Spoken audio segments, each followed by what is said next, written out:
Yes sir. ये तो ये आएगा, या फिर यहाँ पे डी बाई एफ ई आ जाएगा अगर नॉर्मल एडजस्टमेंट होगा तो। फिर ठीक है, तो इन दोनों में से एक केस आएगा। फिर क्या हुआ था कि अगर हमारा कंडीशन एक आई थी ना कि मान लो ये आपका आई पीस है, सॉरी ये आपका ऑब्जेक्टिव है और ये आई पीस है, तो क्या कंडीशन लगाई थी फिर हमने लास्ट में जो फॉर्मूला चेंज वो हुआ था कि अगर आपका ऑब्जेक्ट जो है कहाँ पे रखा हुआ है, इसके पास,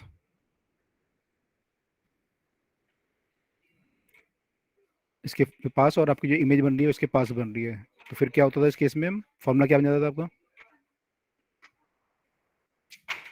वी की जगह पे एल आ जाएगा, ये जो यस वी है सर। ये एल हो जाएगा, और यू की जगह क्या आ जाएगा, एफ नॉट। एफ ओ, है ना, F F O. Naught. Yes sir. तो ये फॉर्मूला था। ठीक है, तो ये तीन फॉर्मूले थे हमारे जो कल हमने पढ़े थे। ठीक है, तो पहले सबसे पहले हमको इनके बेस क्वेश्चन करने हैं, फिर हम आगे मूव करेंगे। तो ये ध्यान रखना, फॉर्मूला एक ये है, एक ये है, एक ये है। अब जो ये वाला है ना, ये वाला जो लेंस है आपका आई वाला, इसका फॉर्मूला यूजुअली यही रहता है सेम, लेकिन यहाँ पे जो ये वाला फॉर्मूला है ना, ये चेंज होता रहेगा बार बार। और कई बार ये भी होगा कि आपको वो निकालना पड़ेगा, वी मान आपको यू दे देगा, फोकल लेंथ दे देगा, तो आपको ये वी निकालना पड़ेगा, वी कितना है, तो हम ये वाला फॉर्मूला यूज़ करेंगे, लेकिन वी आपको निकालना पड़ेगा लेंस फार्मूला यूज़ करके। तो यहाँ पे आपको ना सोचना पड़ेगा कि क्या लगाना है। ठीक है, तो अभी हम क्वेश्चन देखेंगे वन बाय वन, तो आपको समझ में आएगा। तो पहले मैं आपको एक दो थ्योरेटिकल क्वेश्चन कराता हूँ, दो क्वेश्चन पूछता हूँ, मतलब कराना तो क्या बता चुका हूँ मैं आपको ऑलरेडी। कौन सा क्वेश्चन था पहला हमारा? अच्छा, ये बताओ इसमें जो फोकल लेंथ होती है आई पीस और ऑब्जेक्टिव की, वो क्या होनी चाहिए मैग्नीफिकेशन के लिए, कम होनी चाहिए, ज़्यादा होनी चाहिए?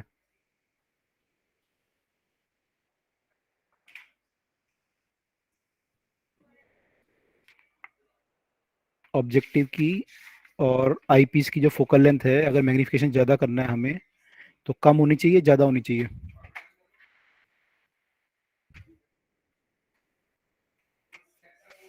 ज़्यादा मैग्नीफिकेशन के लिए फॉर्मूला आपके सामने ही तो है। कम होनी चाहिए। कम होनी चाहिए दोनों, कम होंगी तो ज़्यादा आएगा मैग्नीफिकेशन, नीचे वाला कम होगा पार्ट यस सर। तो बोथ शुड बी स्मॉल। ठीक है, क्वेश्चन ये है कि किसकी ज़्यादा होती है, मतलब फोकल लेंथ कम किसकी होती है और ज़्यादा किसकी होती है, यूजुअली किसकी रखी जाती है, तो इसमें कई सारे फैक्टर देखे जाते हैं, क्रोमेटिक एब्रेशन वगैरह वगैरह। तो ये इसमें जो होता है एक्चुअली आपका आई पीस जो होता है उसकी फोकल लेंथ ऑब्जेक्टिव से यूजुअली ज़्यादा होती है, आई पीस वाले की, यानी इस वाले की ज़्यादा होती है फोकल लेंथ। तो एफ ई जो है ये वाला ज़्यादा होता है एफ ओ से। ठीक है, तो ये भी कई बार पूछ लेते हैं किसकी ज़्यादा होनी चाहिए, वैसे दोनों की कम होती है, लेकिन इसकी उससे ज़्यादा होती है यूजुअली। सर क्यों? क्यों, इसका रीज़न जो है, एग्जैक्ट रीजन तो क्या हो सकता है इसका, कि अगर आपको वो करना है, क्या नाम बोलते हैं, या तो फील्ड, देखो इसमें अलग अलग फैक्टर होते हैं, या तो फैक्टर होता है आपका फील्ड व्यू कितना है आपका, फील्ड व्यू कितना चाहिए आपको, या फिर फैक्टर आपका होता है कि क्रोमेटिक एब्रेशन फैक्टर होते हैं कई बार, और कई बार फैक्टर होता है आपका कि एकोमोडेशन कितना है आपका। तो कई सारे फैक्टर होते हैं, मेरे को यहाँ पे मैं भी नहीं बोल सकता कि एग्जैक्टली रीजन क्या होगा यहाँ पे, लेकिन कोई ना कोई इनमें से रीजन हो सकता है कि यहाँ पे रहा हो। Okay sir. ठीक है, यहाँ पे जो है, वैसे हम यूजुअली जो होता है ना इनकी एपरेचर वगैरह जो होता है वो स्मॉल रखते हैं हम लोग, ताकि इस क्रोमेटिक एब्रेशन ना आए। तो हम ट्राई करते हैं कि एपरेचर स्मॉल रखें, यहाँ पे जैसे हमने इसका एपरेचर स्मॉल रखा हुआ है, छोटा रखा हुआ है डायमीटर, तो क्रोमेटिक एब्रेशन वगैरह ना सर आए। वैसे तो ये पूछना ही नहीं चाहिए इन्हें कि कौन सा बड़ा है। हाँ, लेकिन फिर भी पूछ रहे थे तो मैंने लिख दिया यहाँ पे कि उन्हें ऐसा होता है ना। Yes sir. Okay,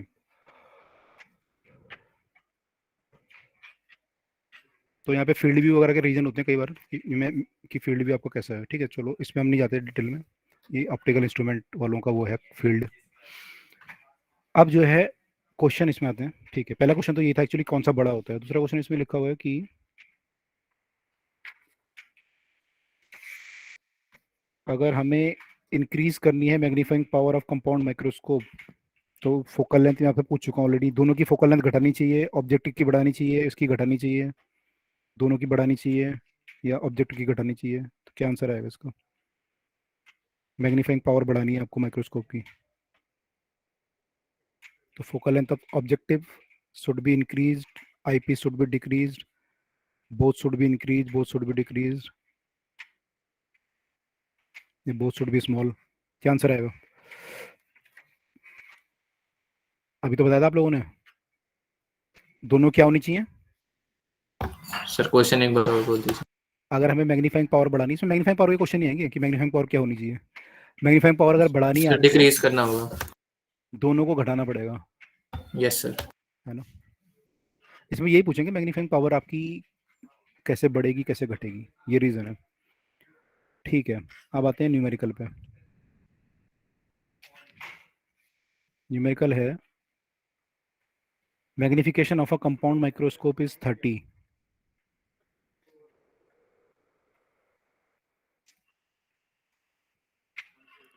focal length of eyepiece is 5, image is formed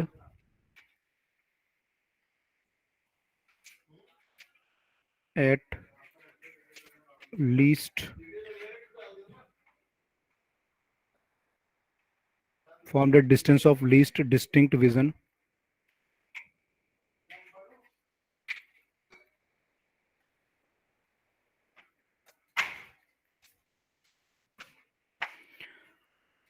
तो आपको बताना मैग्निफिकेशन ऑफ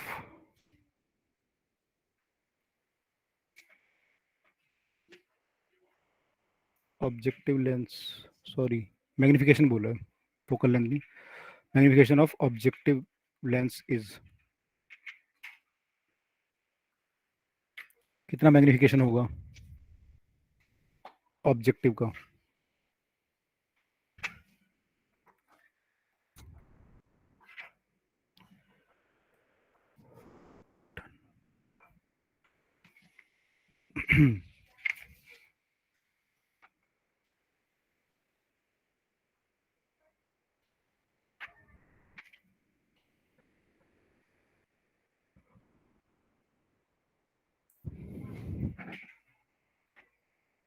आसान क्वेश्चन है, इतना टाइम लगना चाहिए इसमें।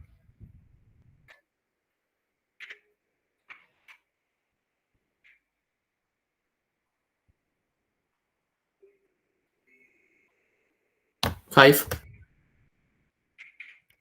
5 आ सकता है। ये पूछ रहा है ये कितना होगा, है ना।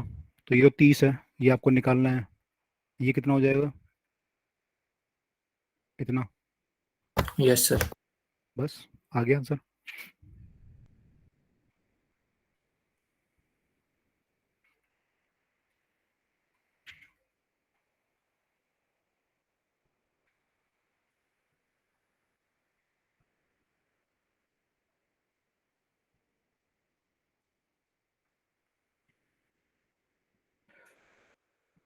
ठीक है, ये क्लियर है सबको, इसमें कोई डाउट तो नहीं होगा किसी को?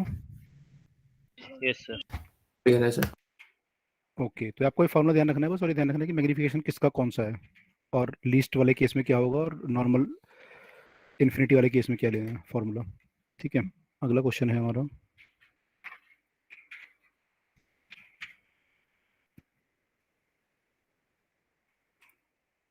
Length of tube of microscope is 10 centimetre, focal length of objective and eyepiece is 0.5 and 1 centimeter respectively.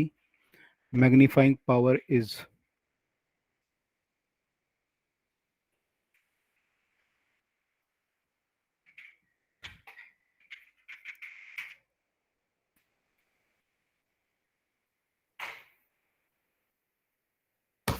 Sir eyepiece का कितना? 1.0।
आंसर क्या है? आंसर क्या है, मैं आपको ऑप्शन बता देता हूँ उसमें। 5, 23, 166, 500। 500 आ रहा है सर। 500। देखो बाकी लोग, देखो क्या आंसर आ रहा है।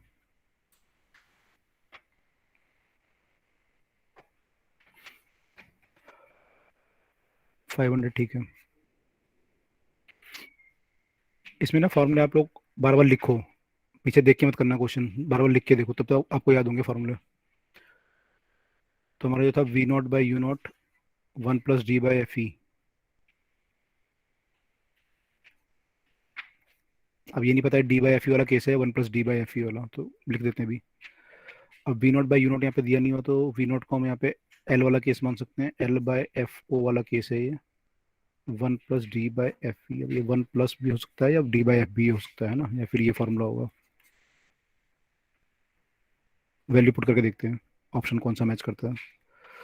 तो ये 10/0.5, 1 + 25/1, ये अगर करेंगे हम तो ये 25 और 1 26 इंटू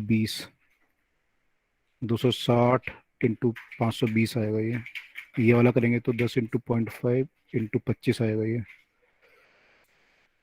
तो आएगा 20 इंटू 25, यानी कि 500, यानी ये वाला केस है दूसरा वाला। तो यानी इसका जो आंसर होगा वो 500 आएगा। तो मैं ऑप्शन चेक करना पड़ेगा कौन सा आंसर, कौन सी बात ये बोल रहा है। ठीक सर है, क्वेश्चन में क्या दिया? क्वेश्चन में ये ऑप्शन दिए थे ना 4। सर मतलब क्वेश्चन पढ़ के पता नहीं चल रहा था। नहीं, क्वेश्चन पढ़ के पता नहीं चलेगा कौन सा है। क्वेश्चन में लिखा हुआ था कि length of microscope is this, focal length of objective and eyepiece is this and this respectively, magnifying power of the microscope is about, बस ये लिखा हुआ है। यस सर, नहीं ये लिखा कि फाइनल इमेज कहाँ बनती है। ठीक है, तो this is the answer. Clear हुआ सबको ये? Yes sir. Yes sir. Okay, तो इसमें कोशिश करना सब लोग फॉर्मूला ना बार बार लिखो, जितनी बार एक क्वेश्चन आएगा उतनी बार फॉर्मूला लिखो, ताकि आपको याद हो जाए कि फॉर्मूला है क्या। क्योंकि अभी आप माइक्रोस्कोप उसके पढ़ोगे ना, टेलीस्कोप के, तो फिर कंफ्यूजिंग होता है कई बार, कौन सा फॉर्मूला माइक्रोस्कोप का था, कौन सा टेलीस्कोप का था, कहाँ पे क्या लगाना था, उसके लिखते रहो बार बार। अच्छा, अगला क्वेश्चन है आपका।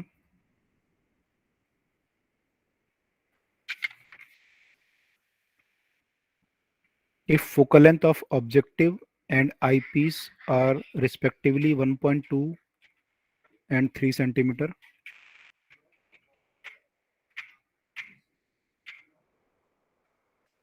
and object is placed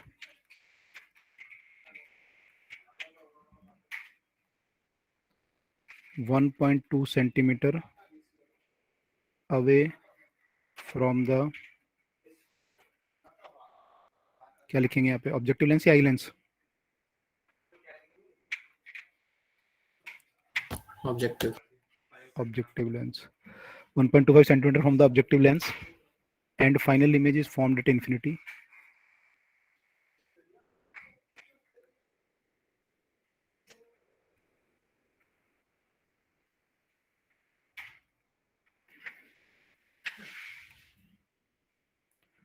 The magnifying power of microscope is,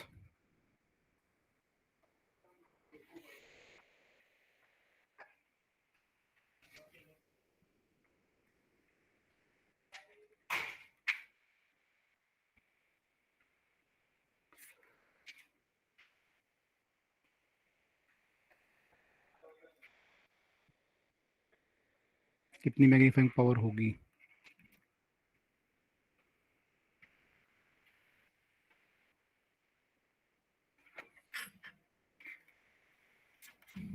इसको ध्यान से करो।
200.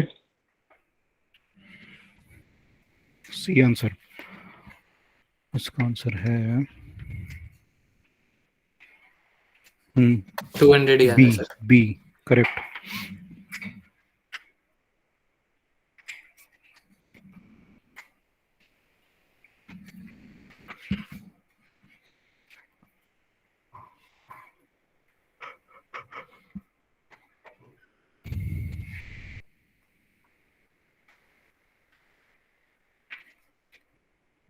ये आपको दिया हुआ था।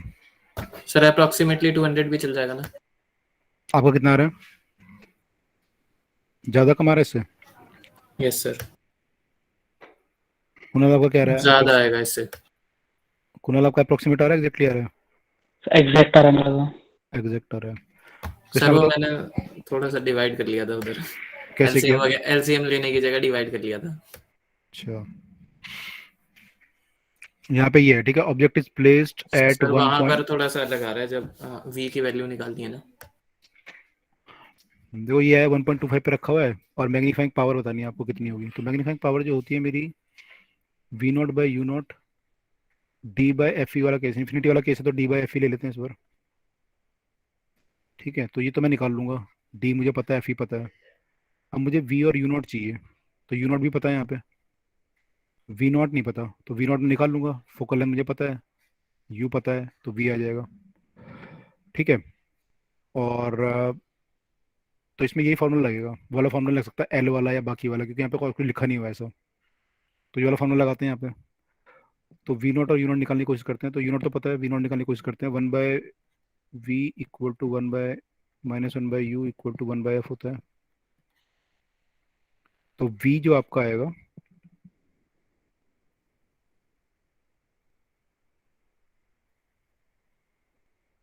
v जो आपका आएगा, ये कर सकते हैं। एफ नॉट कितना दिया हमें? एफ नॉट दिया हुआ था हमें 1.2 सेंटीमीटर, प्लस यू, यू दिया हुआ है आपको -1.25। इसको एलसीएम लेना पड़ेगा आपको। तो 12 है और 125।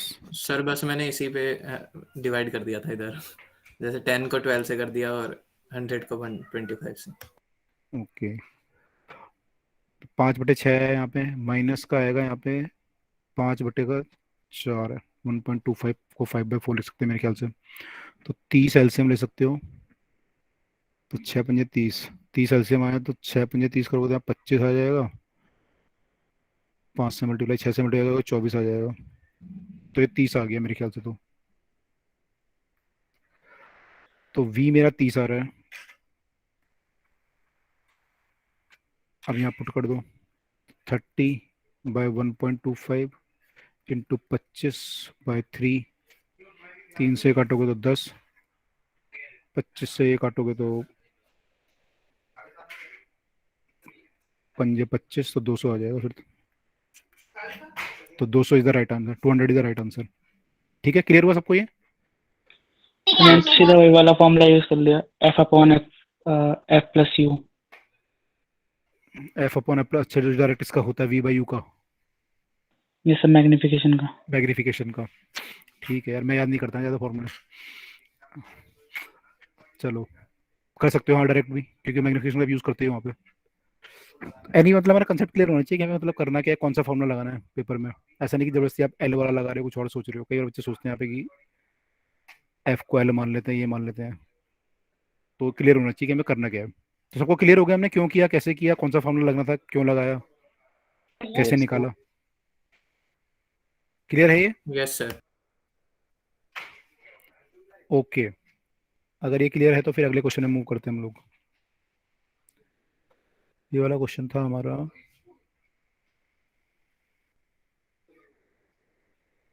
ये वाला। अब चलते हैं अगले क्वेश्चन पे।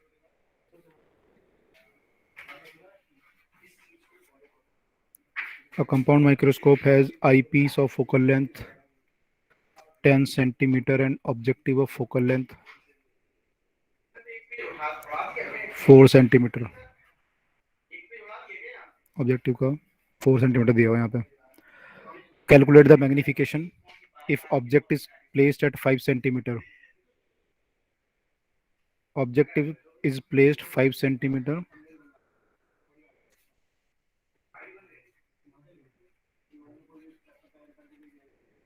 at 5 centimeter from the objective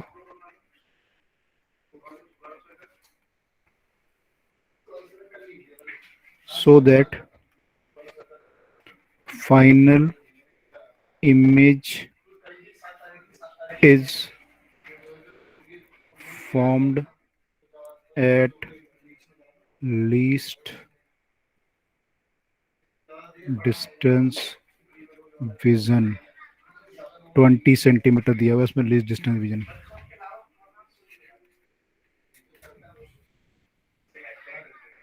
option है आपके पास ये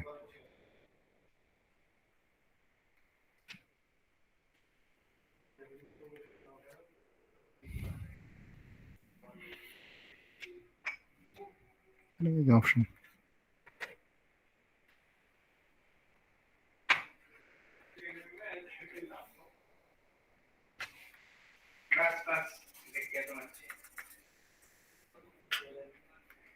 ट्वेल्व 12 करेक्ट लग रहा है मुझे let me check the answer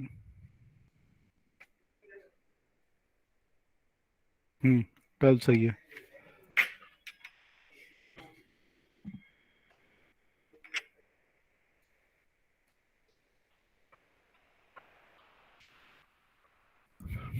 पिछले वाले की तरह है भी बस यहाँ पे 1 + d/f ही आ जाएगा और f d की वैल्यू चेंज हो जाएगी यहाँ पे 20 हो जाएगी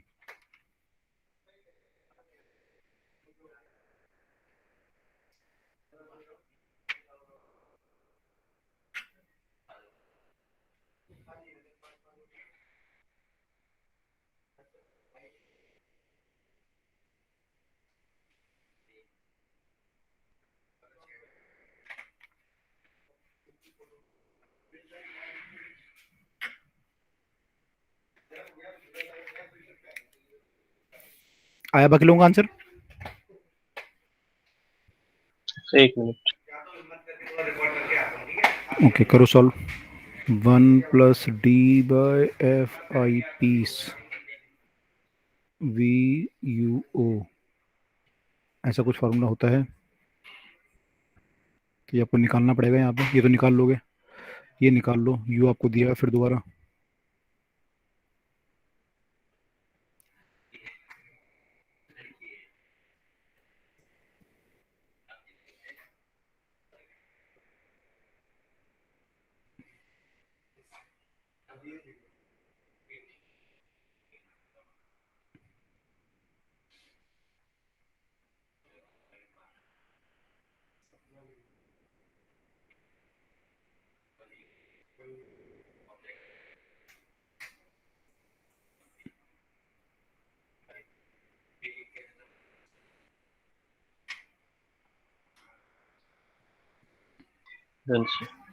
डन 12 आंसर यस ओके ठीक है किसी को डाउट तो नहीं है यहाँ पे क्लियर है सबका सो 1 + d/f और d/f वाला फॉर्मूला में कंफ्यूजन है कब कब इस्तेमाल करेंगे इसमें देखो क्या लिखा है लीस्ट डिस्टेंस ऑफ विजन लिखा है ना ये मैंने जब वो पार होगा तो 1 ओके सर हाँ फार वाला इन्फिनिटी वाला केस होगा तो d/f ही आ जाएगा केवल ओके इस है ना इस केस में जो है मैक्सिमम मैग्निफिकेशन होता है जब आपकी लीस्ट डिस्टेंस पे इमेज बनती है 20 सेंटीमीटर या 25 सेंटीमीटर में तो मैक्सिमम मैग्निफिकेशन होता है तो 1+ आता है और जब इन्फिनिटी वाला केस होता है तो मिनिमम मैग्निफिकेशन होता है उस केस में तो d/f ही आता है ओके ठीक है और कोई डाउट किसी को यहाँ तक सर 12 आंसर 12 आंसर है हाँ ओके सर ओके सबका डन है अब तो कोई डाउट नहीं है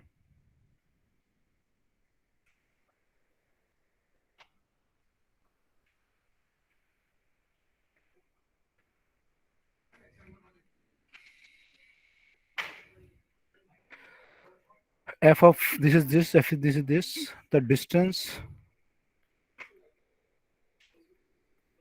between the objective and the eyepiece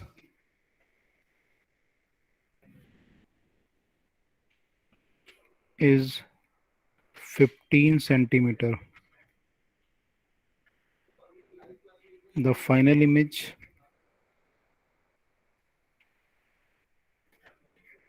formed by the eyepiece is at infinity. The distance in centimeter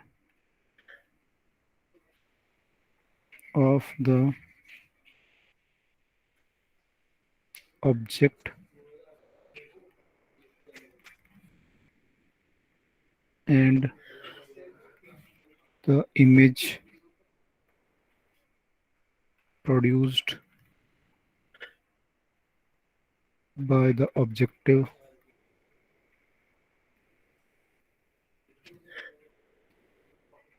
measured from the objective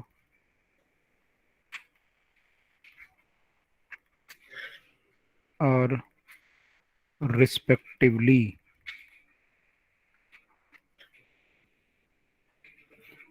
ऐसा ऑप्शन है इसमें.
First option.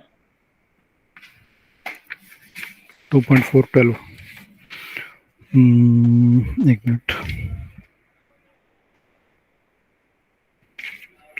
24 का आंसर क्या है?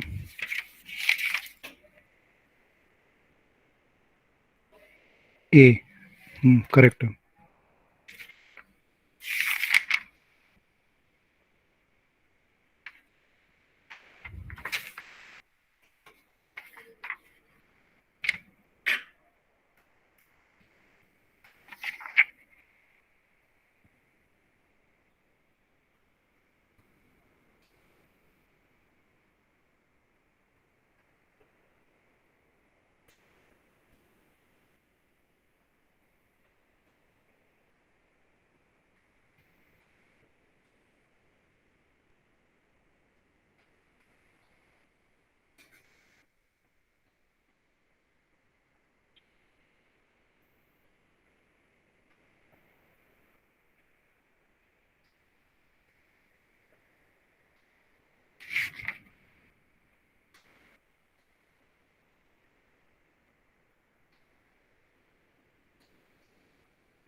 डन।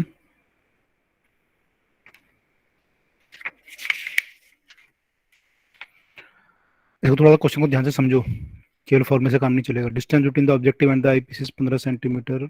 ऑब्जेक्टिव 2 सेंटीमीटर है, आईपीस 3 सेंटीमीटर है, डिस्टेंस 15 सेंटीमीटर है।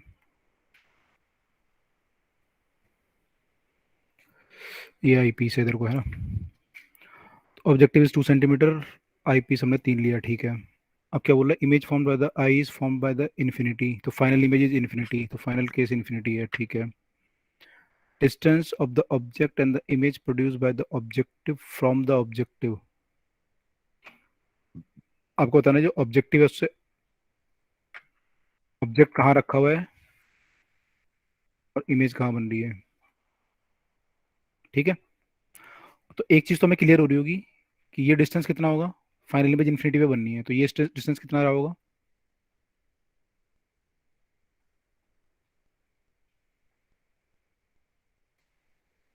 मैं मान लो ये इमेज बनी और final image is at infinity, तो ये डिस्टेंस कितना रहा होगा, 3 रहा होगा, नहीं रहा होगा। इसके फोकस पे रहा होगा ना ये इमेज जो बनी होगी ऑब्जेक्टिव के, यस यस आईपीस के, सॉरी। तो यानी डिस्टेंस 3 सेंटीमीटर रहा होगा। क्लियर है, नहीं है। यस तो अगर ये 3 रहा होगा तो ये कितना रहा होगा, 12, क्योंकि पूरा 15 है। तो वीओ तो हमने निकाल ही लिया सीधा ही, बिना कुछ करे कि 12 है, बस। अब क्या है, ऑब्जेक्टिव के लिए लेंस फॉर्मूला लगा लेंगे। ऑब्जेक्टिव के लेंस फॉर्मूला लगा लेंगे, बस। ये तो करना था इसमें। ऐसा क्वेश्चन कहाँ आता है कि क्वेश्चन बहुत टफ हो दिखने में लेकिन आराम से हो जाए। एडवांस। उसी का क्वेश्चन है आईआईटी का 2000, नहीं पहले का, 99 के आसपास।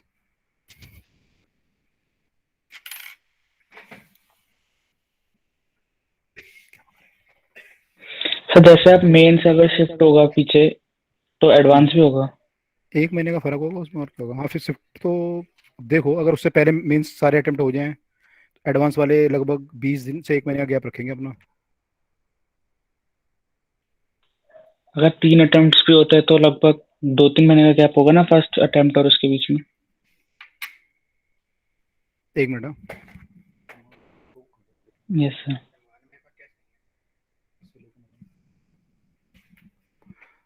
हाँ उसमें ये होगा ना, अगर चौथा अटेम्प्ट जब जब भी चौथा लास्ट होगा जो, तो उसके 1 महीने बाद करेंगे वो लगभग। तो मुझे लगता है कि अभी देखो, मुझे लगता नहीं जनवरी फरवरी में कोई टेस्ट होगा, क्योंकि अभी कोरोना जिस हिसाब से चल रहा है, तो मार्च में ही पहला अटेम्प्ट होगा जो मुझे लग रहा है। तो हम पहला मार्च में बोर्ड्स होने को कह रहे थे तो उससे से भी डिले आ जाएगा नहीं तो। बोर्ड उसके बाद ही होंगे, बोर्ड अप्रैल में होंगे मान लो, तो हो सकता है एक अटेम्प्ट वो उससे पहले कर दें, बोर्ड से पहले। एक दो अटेम्प्ट बोर्ड के बाद करेंगे, तो अप्रैल मई में जाके लगभग खत्म होगा, मई या जून के मिड में। तो एडवांस हो सकता है जुलाई के मिड में हो फिर। अभी क्या डेट है जुलाई उसकी, 20 जुलाई है क्या है उसकी एडवांस की। सर ये तो कंफर्म नहीं है अभी मेरे को। उन्होंने शायद डिक्लेयर किया था ना कुछ, 16 जुलाई या 20 जुलाई इसको डिक्लेयर की हुई है, मेरे को जो याद आ रहा है। तो उसके अकॉर्डिंग होगा, लेकिन होगा लिफ्ट लेट तो होगा थोड़ा बहुत तो, लेकिन ज़्यादा फर्क नहीं पड़ेगा इस बार, क्योंकि पिछली बार तो काफ़ी लेट हो गया था, क्योंकि कोरोना उस समय जो पीक पे था, अप्रैल और मई में। इस बार जो पीक है वो जनवरी फरवरी में आ जाएगी, तो इस बार थोड़ा जल्दी हो जाएगा पिछली बार से, है ना। तैयारी करके रखो। ओके, चलो। तो बाकी लोगों ने आंसर निकाला, नहीं निकाला।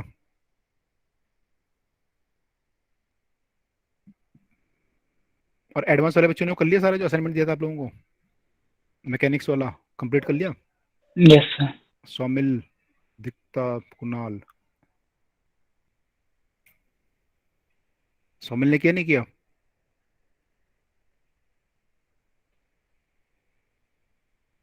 सौमिल है क्लास में, नहीं है। अभी तो थे क्लास में थोड़ी देर पहले। सर माइक में प्रॉब्लम है उसकी, तो कमेंट में लिख दो, कमेंट में लिखा कुछ। लिखा है सर। Yes done. ओके ठीक है। और दीप्ता है क्लास में। दीप्ता बैच में और कौन है। हाँ मुझे अच्छा, बाकी लोगों ने किया नहीं है, मैंने सबको एडवांस सबको करना है, सबको एम्स करना है, लेकिन क्वेश्चंस नहीं करने, प्रैक्टिस नहीं करनी। सबको एम्स में जाना है, सबको आईआईटी में जाना है, सबको फिर आईएम में जाना होगा बाद में, और उसमें जाना होगा, एमडी करनी होगी। लेकिन मेहनत कौन करे? टाइमली टाइमली करते रहो, तभी तो होगा आप लोगों का। जिनको एम्स जाना है वो एम्स वाली तैयारी करो, उस हिसाब से तैयारी करोगे आप उसकी, XYZ कॉलेज की वाली, और जाना आपको एम्स है, या किसी को आईआईटी जाना है, तो XYZ में जाओगे या आईआईटी जाओगे तुम? ऐसी तैयारी करोगे तो, या एम्स जाओगे? है ना? तो सब लोग तैयारी करो, क्वेश्चन ज़्यादा से ज़्यादा करो। ऐसे पेपर होगा तो बिल्कुल सॉलिड वाला होगा इस बार। कंपटीशन जब टफ हो, टाइम ज़्यादा मिल जाता है, टफ कंपटीशन होता है। पिछली बार वाले ही बैठे होंगे टफ, इस बार जो पिछली बार आराम से टाइम मिल गया होगा उनको। सर नीट में तो 720 ही ले आते हैं सीधा। नीट में कट ऑफ ही जाने वाली है आपको, तो कुछ टाइम बाद 720 या ऐसी आ जाएगी, 700 से ऊपर आ जाएगी कट ऑफ। सर अभी गई तो है 3 बच्चों की। हाँ वो तो नंबर आया ना, मैं तो कह रहा कट ऑफ ही मैंने 720 पे हो जाएगा, सिलेक्शन खत्म, कि बस 720 आ रहे तो आ जाओ, नहीं तो अगली बार आना। नहीं सर इतना तो नहीं जाएगा। हाँ 720 नहीं जाएगा, लेकिन काफ़ी ज़्यादा जा रहा है फिर भी। यस सर 650 680 प्लस जा सकता है। कितना? सर 680। सर हाँ, 600 से मतलब 600 ही रहेगा, मतलब उससे ज्यादा इतना भी नहीं जाएगा। डिपेंड करता है कॉलेज, अब दिल्ली की आपको चाहिए तो दिल्ली तो आराम से नहीं मिलता ना। सर दिल्ली के लिए तो 640 तो चाहिए ही। हाँ 650 मानो कम से कम। सर जनरल के लिए हाई है। सर हमें तो वो सब नहीं देखना। क्या तुम्हें क्या चाहिए? सर तैयारी तो सब बेस्ट की ही करते हैं। तो फिर दिल्ली नहीं चाहिए? सर एम्स चाहिए ना, एम्स दिल्ली। एम्स चाहिए? एम्स चाहिए तो उसमें और ज़्यादा चाहिए फिर। सर उसके लिए 700 से कम पे होगा ही नहीं। होगा ही नहीं तो और क्या, सर मैंने आपको अगर ढंग का 705 एम्स 705 था मेरे, क्या कितना था इस सर बार? लास्ट दिल्ली एम्स, 705 था।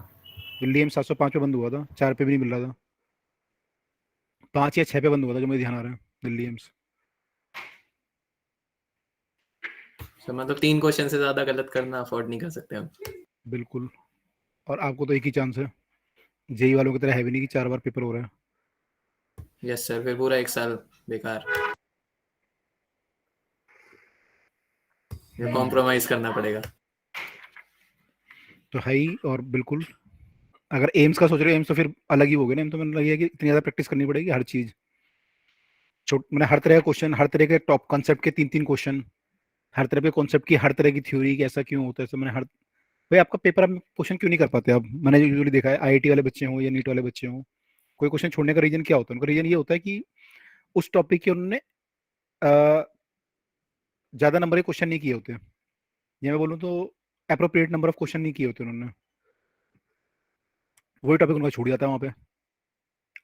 मैंने एक रीजन तो ये भी होता है कि आपका, मैंने कई बार आपका कंसेप्ट हिट नहीं किया है, वो नहीं किया, लेकिन ज़्यादा रीजन ये होता है कि आपने उस टॉपिक के क्वेश्चन नहीं किए हुए ज़्यादा, तो आपको ये तो कॉन्फिडेंस नहीं है, ये आप वहाँ पे आपको लगा कि आप कर नहीं पाए फिर उस क्वेश्चन को।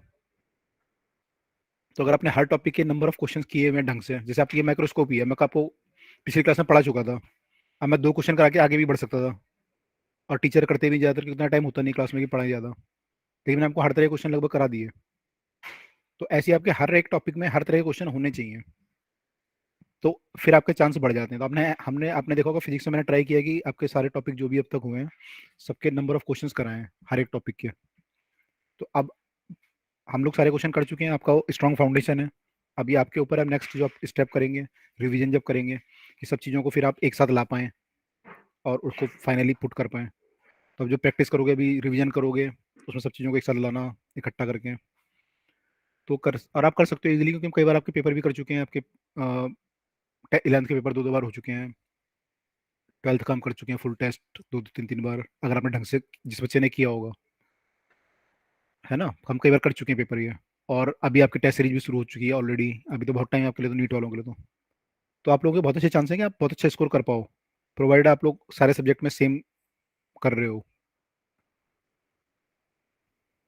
मेरे को तो फिजिक्स का पता है आपका, सेम चीज़ जेई वालों के लिए। तो जेई वालों के लिए ये है कि हम एक्स्ट्रा क्वेश्चन करा रहे हैं उनको, और चीज़ें करा रहे हैं, वो सब करें ढंग से, और जो यहाँ पे किया तो किया ही हमने। तो फिजिक्स में तो मोर मैंने आप बहुत अच्छा स्कोर कर सकते हो। बस ये है कि एक तो अपने पे कॉन्फिडेंस रखो, पॉजिटिव रहो, ये चीज़ें होती हैं यार, कॉन्फिडेंस से फ़र्क पड़ जाता है बहुत सारा। तो आपने सही किया तो श्योरली आपका सिलेक्शन होगा। और कॉन्फिडेंस ऐसी चीज़ों से आता है, मैंने आपको टेस्ट मिला कोई तो आपने पूरी ढंग से तैयारी करके दिया उसे, एक होता है बिल्कुल दे दिया यार चलो टेस्ट है दे देंगे, एक होता है नहीं पूरा करना है, इतने दिन में ही करना है। जैसे आप लोगों का मेडिकल वालों का नेक्स्ट टेस्ट आ रहा होगा अगला वाला 2 हफ्ते बाद शायद, 1.5 हफ्ते बाद। तो पूरी तैयारी के साथ आप पेपर दो उसको, जो आपके चैप्टर उसमें आ रहे हैं उनको ढंग से करो, तो आपको फिर खुद ही कॉन्फिडेंस आएगा जब बार बार करोगे चीज़ों को। और अगर आपने ऐसे ही दे दिया तो आपको कॉन्फिडेंस आएगा ही नहीं कभी, है ना। तो ये है। चलो ये सबने कर लिया, आंसर आ गया सबका? Yes sir. Yes sir. Sir 2.4 आ रहा है ना? इसका आंसर हाँ 2.4 एंड 12, मैंने 12 तो निकाल लिया, यस सर। दूसरा 2.4। अच्छा यहाँ पे 2 थे ना 12 वाले, 12 तो आप निकाल ही सकते थे, सर 2.3 और 2.4 इतना पास लग क्लोज है, गया। क्लोज दे रखा, वही तो है जेई वालों का तरीका। खैर तो up to here we have done this question. एक और क्वेश्चन मेरे को अभी दिखा थोड़ी देर पहले, बोर्ड का क्वेश्चन है, वो भी कर लेते हैं लगे हाथ। एक्चुअली चाहते नहीं कोई क्वेश्चन आपसे छूटे किसी भी टाइप का ना। जब आप लोग दोबारा रिवीजन करोगे, कोई अगर आपको टॉपिक वीक लगे या समथिंग लगे, तो आप अगर पीडीएफ उठा के भी दोबारा एक बार क्वेश्चन सारे कर लोगे तो मुझे लगता है आपको बहुत अच्छे से हो जाएगा, क्योंकि हमने सारे जगह क्वेश्चन कलेक्ट करके ट्राई किया है कि आपके सामने ले आए जो भी डिफरेंट टाइप के क्वेश्चन एग्जाम में आए हैं। कौन सा क्वेश्चन था यार, बात करते करते मेरा मिस हो गया।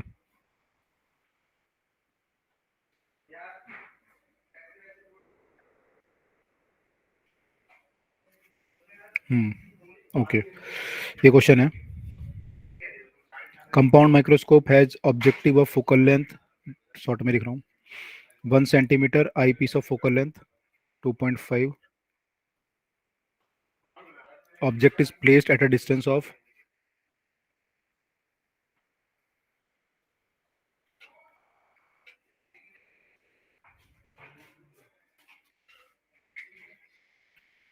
1.2 centimetre away from the objective.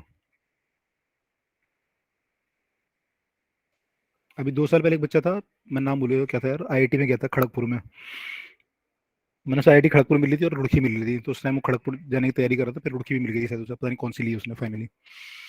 तो वो ये करता कि मुझे केमिकल मिल रही थी उसे, तो कहता कि अगर मैं एक सब्जेक्ट में थोड़ा लूज छोड़ दिया था लास्ट में, कह रहा मेरी सही तैयारी चली थी पूरे साल भर, और लेकिन जब लॉकडाउन वगैरह लगा उस टाइम 2020 की बात है शायद, तो मैं थोड़ा सा लूज हो गया था उस टाइम पे, अगर मैं वो ढंग से कर लेता तो और मुझे अच्छी ब्रांच मिल सकती थी। तो ये तो कि जहाँ भी आप 2 महीने 3 महीने छोड़ दोगे ना गैप, वहीं पे आपका कंपटीशन में आप पीछे हो जाओगे। सर खड़गपुर नंबर 1 है ना? नहीं ऐसा कुछ नहीं है, डिपेंड करता है ना, लोग मुंबई प्रेफर करते हैं, कंप्यूटर साइंस तो मुंबई का नंबर 1 है। खड़गपुर एक बहुत बड़ी आईआईटी है, मैंने नंबर अगर देखेंगे तो नंबर ऑफ फैकल्टी एंड पुरानी आईआईटी और बड़ी आईआईटी है काफ़ी, लेकिन मुंबई को कंप्यूटर साइंस में मुंबई को नंबर 1 मानते हैं। सर सबसे बेस्ट है कंप्यूटर साइंस? बिल्कुल आईआईटी वाले कंप्यूटर साइंस ही प्रेफर करते हैं, उनके लिए ये होता है ना कि कंप्यूटर साइंस अगर ले ली तो फिर कंप्यूटर साइंस लेने के बाद फिर उसमें उसमें चले जाते हैं ना ये लोग, जैसे स्टार्टअप वगैरह जो आप देख रहे होगे सारे, ओला उबर फ्लिपकार्ट, ये सब आईआईटी वाले तो हैं सारे, जोमेटो और भी हैं 2-4। फ्लिपकार्ट अमेजोन। अमेजोन नहीं, फ्लिपकार्ट, अमेजोन तो वहाँ का यूएसए का, हाँ सर फ्लिपकार्ट। फ्लिपकार्ट है यहाँ का, ओला है, भावेश अग्रवाल। हाँ सर फ्लिपकार्ट के अच्छे ऑफर थे इस बार। नहीं वो तो आते हैं, मैं कह रहा हूँ ये लोग कंपनी भी बनाते हैं ना फिर अपनी, तो एक तो होता है कि आप उसमें चले जाओ डायरेक्ट कि आपको वो ले लें एज अ क्लाइंट, लेकिन ये हाँ लोग सर एज मेरे कजन ब्रदर को लिया ना। हाँ तो अच्छे पैकेज पे ले लेते हैं इन लोगों को। हाँ सर। लेकिन मैं कह रहा हूँ कि ये लोगों को आगे भी इसको होता है ना, अगर मैं आपको अपना एंटरप्रेन्योर बनना है कल को फ्यूचर में किसी को समथिंग, तो ये सारे आईआईटी के पास आउट हुए हैं ये लोग, जो भावेश अग्रवाल है जैसे इसके ओला के, या फ्लिपकार्ट के बिनी बंसल था, ये इसके जोमेटो को आई फॉरगेट क्या नाम है उसका, तो सारे आईआईटी के पास आउट हैं। तो ये लोग कंप्यूटर साइंस होती है तो इन लोगों को ईजी होता है कंपनी खोलना, क्योंकि टेक कंपनी होती है ज़्यादा रहे, मैंने टेक मेन होता है, 1-2 बंदे मार्केटिंग में चले जाते हैं, मैंने 4 मिले आईआईटी के दोस्त, खोल दिए स्टार्टअप, इसलिए प्रेफर करते हैं। और बाकी वो तो है ही, प्लेसमेंट तो कर है ही कि अगर आप बड़ी कंपनी में जाना चाहते हो वहाँ काम करो 3-4 साल, उसके बाद अपना स्टार्टअप खोल लो। और मुंबई में अपना उनका स्टार्टअप का एक वो भी है, अलग से सेल है, तो वो हेल्प करता है उनके।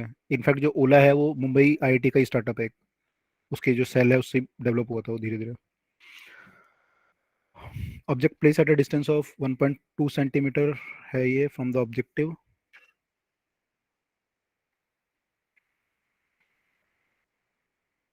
For normal adjustment.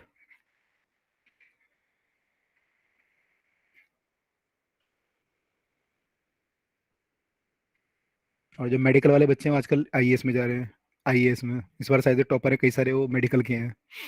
और वो पहले होता था, अब नहीं जा नहीं रहे। अभी भी है यार, इस साल भी हुआ है, इस साल है या पिछले साल की बात है, अभी तो जो टॉपर है वो डॉक्टर है,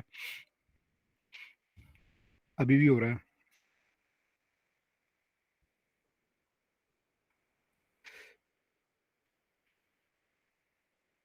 आईआईटी में अगर देखा जाए सबसे ज्यादा जो क्रेज है आईएएस का वो कानपुर आईआईटी में हमारे टाइम पे हुआ करता था। कानपुर आईआईटी आईएएस के लिए है, Mumbai for startups mainly, Delhi में मिक्स है। डीटीयू में आप जाओगे तो आईएम का कल्चर ज़्यादा था, एमबीए का, ऐसा है।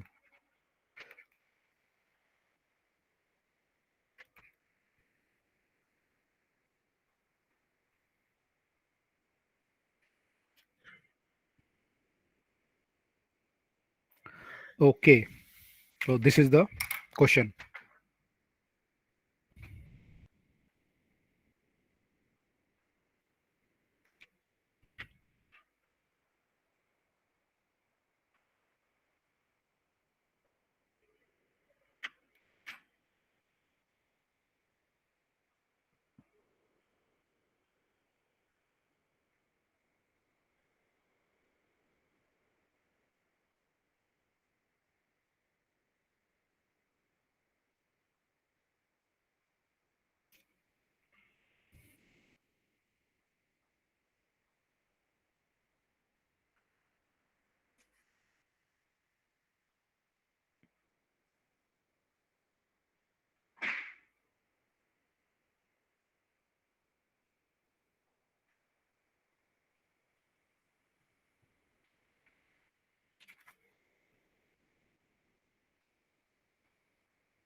So 55.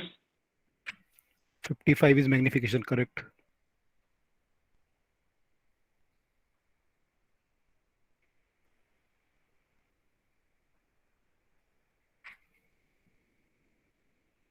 मैग्निफिकेशन तो सही है। Length of the tube 5.5. No, यहाँ पे देखना पड़ेगा वो कंडीशन कौन सी है, क्या वो वाली कंडीशन है जो हम लगाते हैं एल बाय एफ वाली, या कुछ और कंडीशन है, तो कैसे निकाले लेंथ।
इसका आंसर कितना, 555 आना चाहिए, 50 आना चाहिए।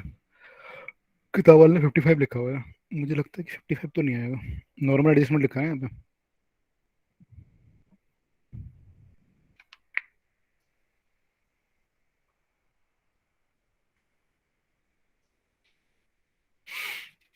सर मेरा 50 आ रहा है मैग्निफिकेशन। 50 आएगा, किताब में 55 जो लिखा है वो उसके लिए आ रहा होगा, स्ट्रेन कंडीशन के लिए।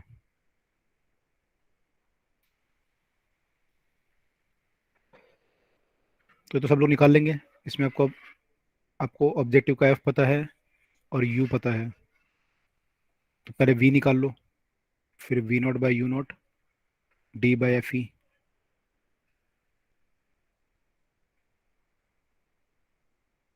सब लोग ये निकाल लो पहले 50, देखो सबका आ रहा है 50 है।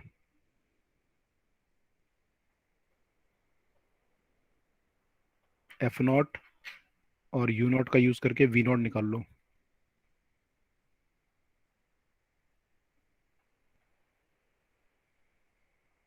फिर आ जाएगा।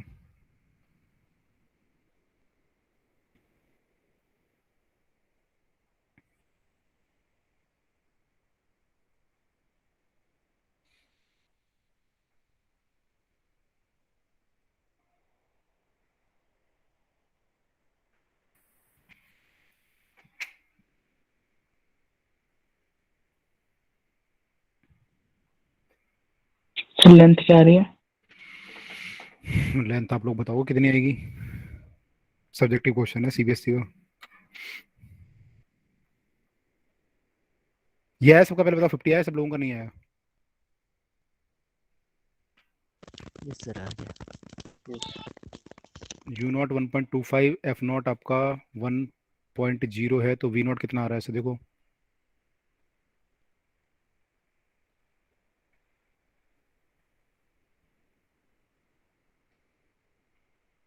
-1.25 ले लो एलसीएम, कितना आ जाएगा? -1.25 प्लस 1 -0.5, 5 बार कटेगा मेरे ख्याल से ये, तो 5 आ रहा होगा वी शायद।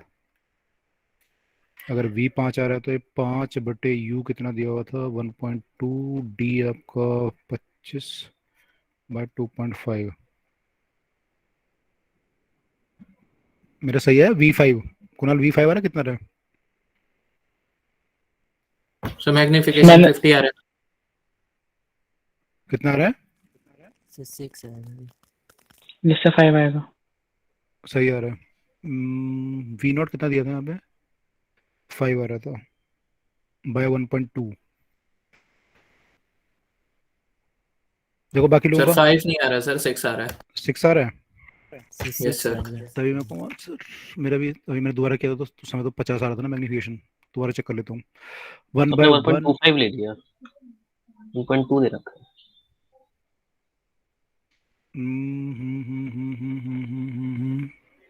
1.2 दे रखा है। Okay okay okay okay okay. तभी मेरे को, मैंने कभी तो 50 आया था मेरा, अब क्यों नहीं आ रहा 50? ओके, तो इसको करेंगे तो 1.20 आएगा, ऊपर माइनस का 0.20 आएगा, 6 बार कट जाएगा तो 6 आ जाएगा, तो 6 आ गया जी। ठीक है, इससे काटेंगे तो 5 बार कट जाएगा, इंटू 10 तो 50 आ गया। इतना सबका डन? Yes yes sir. इतना सबका क्लियर है कि मैग्निफिकेशन इज 50। तो पहली बात तो हमने निकाल ली कि एंगुलर मैग्निफिकेशन इज 50। सेकंड बोल रहा है लेंथ ऑफ द ट्यूब। अब लेंथ ऑफ द ट्यूब कैसे निकालें बताओ?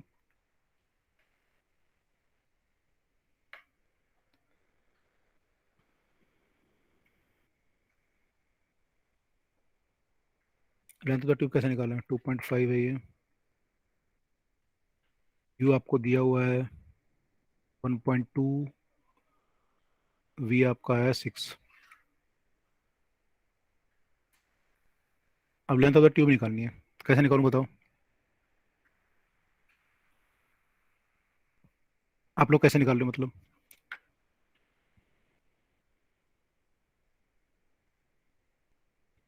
सर जो अप्रोक्सीमेशन वाला फॉर्मूला होता है उससे। कौन सा, L/F वाला, ये वाला? Yes sir. ये लगा सकते हैं हम लोग यहाँ पे?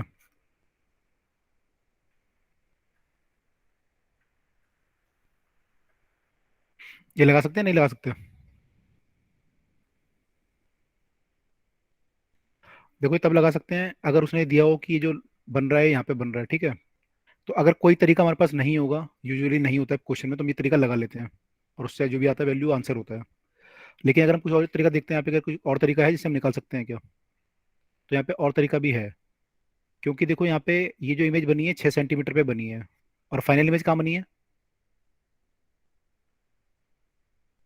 फाइनल इमेज इन्फिनिटी पे बनी है, लिखा है नॉर्मल एडजस्टमेंट। तो फाइनल इमेज इन्फिनिटी पे बनी है यानी, तो यानी ये जो इमेज बनेगी ये यहाँ से कितनी दूरी पे होगी?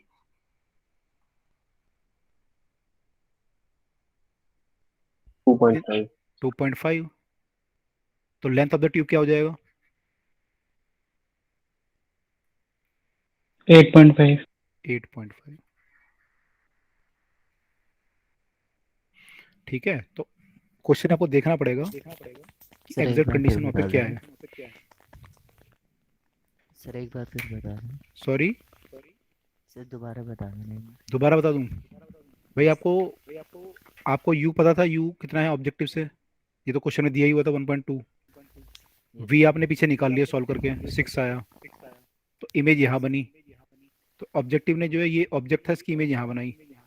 अब आया आई पीस की बारी। आई पीस ने इमेज जो बनाई फाइनली इन्फिनिटी पे बनाई, तो उसके लिए ये ऑब्जेक्ट और ये इमेज है आई पीस के लिए।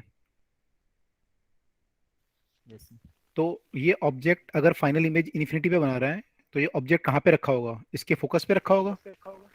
This is the focal length, focus of this eyepiece. तब ये पॉसिबिलिटी बनती है। तो ये लेंथ कितनी होनी चाहिए इसकी? फोकल लेंथ के बराबर। यस अब फोकल लेंथ कितनी दी हुई है हमें? 2.5। तो यानी ये लेंथ Focus 2.5 length, है, तो ये 6 है और ये 2.5 है, तो टोटल लेंथ कितनी होगी? 8.5। क्लियर है? Yes sir. ओके, तो ऐसा फॉर्मूला जब लगाते हैं ना, तो तब होता है यूजुअली आपने देखोगे ऐसे क्वेश्चन में कभी यू की बात नहीं करता हो कि यू कितना है। तो नहीं तो आप यू से फिर वी निकालोगे, वी से फिर आप वो निकालोगे, तो उससे आंसर आ जाएगा। तो जब कोई ऑप्शन नहीं होता तो हम ये लगा लेते हैं, लेकिन अगर हमें पता है तो हम ऐसे भी निकाल सकते हैं, मैंने ऐसे निकालेंगे। तो इसमें जो आंसर दिया हुआ है वो 8.5 ही दिया हुआ है। This is the right answer. तो इसका आंसर दिया हुआ था 55 और 8.5, लेकिन एक्चुअल आंसर होगा 50 और 8.5। ये क्लियर हुआ सबको? Yes sir. Yes sir. Okay, तो जब भी ये क्वेश्चन करोगे ध्यान से करोगे, इमेज कहाँ है, ऑब्जेक्ट कहाँ है। चलो, तो ये हमने यहाँ पे माइक्रोस्कोप को एंड किया। अब मूव करते हैं टेलीस्कोप की तरफ। टेलीस्कोप में दो तरह की टेलीस्कोप पहले सिलेबस में थी। टेरेस्ट्रियल मतलब जो जमीन में यूज करते हैं कुछ किलोमीटर के लिए, 5-10 किलोमीटर के लिए, और एक एस्ट्रोनॉमिकल। अभी जो है केवल एस्ट्रोनॉमिकल है हमारे पास, तो हम वही डिस्कस करने वाले हैं। एस्ट्रोनॉमिकल में दो केस होंगे कि फाइनल इमेज इन्फिनिटी पे बनेगी या फाइनल इमेज 25 सेंटीमीटर पे बनेगी। तो दो केस हैं, उससे रिलेटेड फार्मूले हैं, उनको ध्यान से देखना है, पुराने फार्मूले से मिक्स नहीं करना है। मैं आपको काफ़ी प्रैक्टिस करा चुका हूँ इसलिए माइक्रोस्कोप की। तो स्टार्ट करते हैं। तो we have in the syllabus astronomical.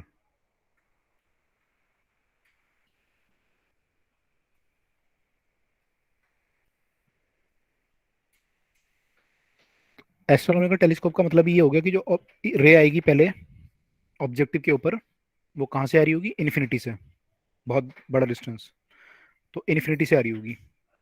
तो जब इसमें हम क्वेश्चन सॉल्व स्टार्ट करेंगे तो इन्फिनिटी से रे आएगी, और पहली जो इमेज बनेगी वो हमेशा कहाँ बनेगी? ऑब्जेक्टिव के फोकस पे, है ना, क्योंकि इन्फिनिटी से रे आ रही है तो फोकस पे जाएंगी उसके। तो इस केस में ये श्योर है कि जो आपकी पहली इमेज बनेगी वो फोकस पे बनेगी। अब दूसरा जो फिर उसके आई पीस होगा वो क्या करेगा, वो आगे देखेंगे। तो हम एस्ट्रोनॉमिकल टेलीस्कोप की बात कर रहे हैं, इसमें ये प्रॉपर्टी है, इसमें दो तरह के लेंस होते हैं, ऑब्जेक्टिव और आई पीस, जैसे आपने पहले देखा था। प्रॉपर्टी क्या होती है इनकी? ऑब्जेक्टिव जो होता है उसकी लार्ज फोकल लेंथ होती है इसमें,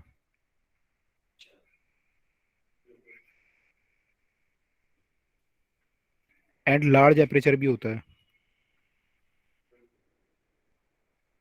एपरेचर आप समझ रहे हैं, सब लोगों को पता है एपरेचर मतलब? जैसे ये एक ये इसका डायमीटर है, कम एपरेचर है, ये बड़ा लेंस इसका ज़्यादा एपरेचर है ये।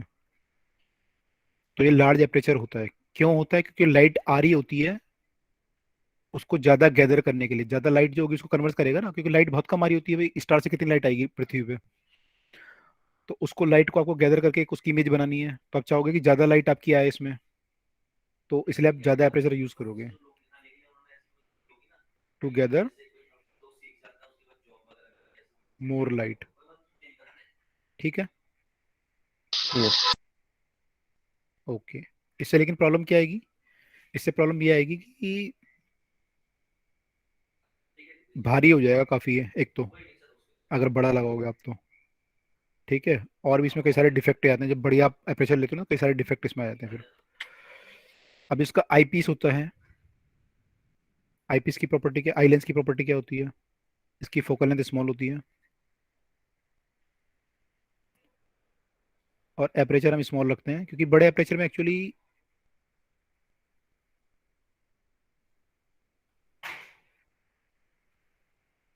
एब्रेशन वाली प्रॉब्लम भी आ जाती है।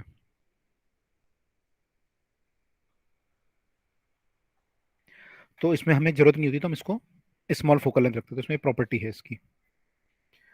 ठीक है, मैग्निफिकेशन जब डिफाइन करते हैं, तो मैग्निफिकेशन वही एंगल होता है, और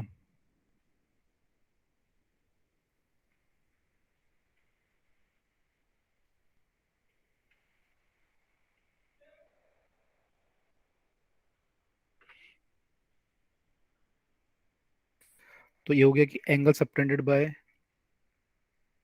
फाइनल इमेज,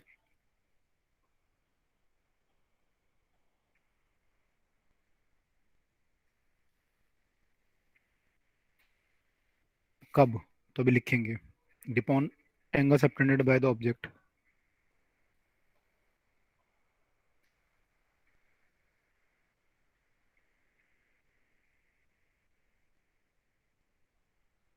ठीक है, तो ये कब होगा? Angle subtended by the final image when image formed at infinity.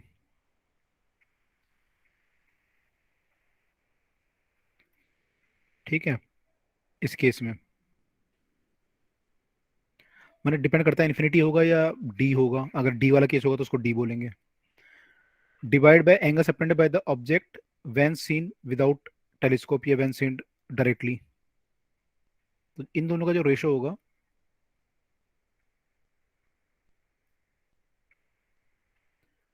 ठीक है, उसको हम बोलेंगे कि आपका मैग्निफिकेशन है ना, मैग्नीफाइंग पावर है या मैग्निफिकेशन है। आप लोगों ने जब माइक्रोस्कोप पढ़ा था अभी थोड़ी देर पहले, तो माइक्रोस्कोप में हमने मैग्नीफाइंग पावर डिफाइन की थी कि थीटा एट डी पे जो लिखा था हमने, दोनों के थीटा, इमेज का, और when both are at the D पे। तो ऐसा यूजुअली हम क्यों करते हैं?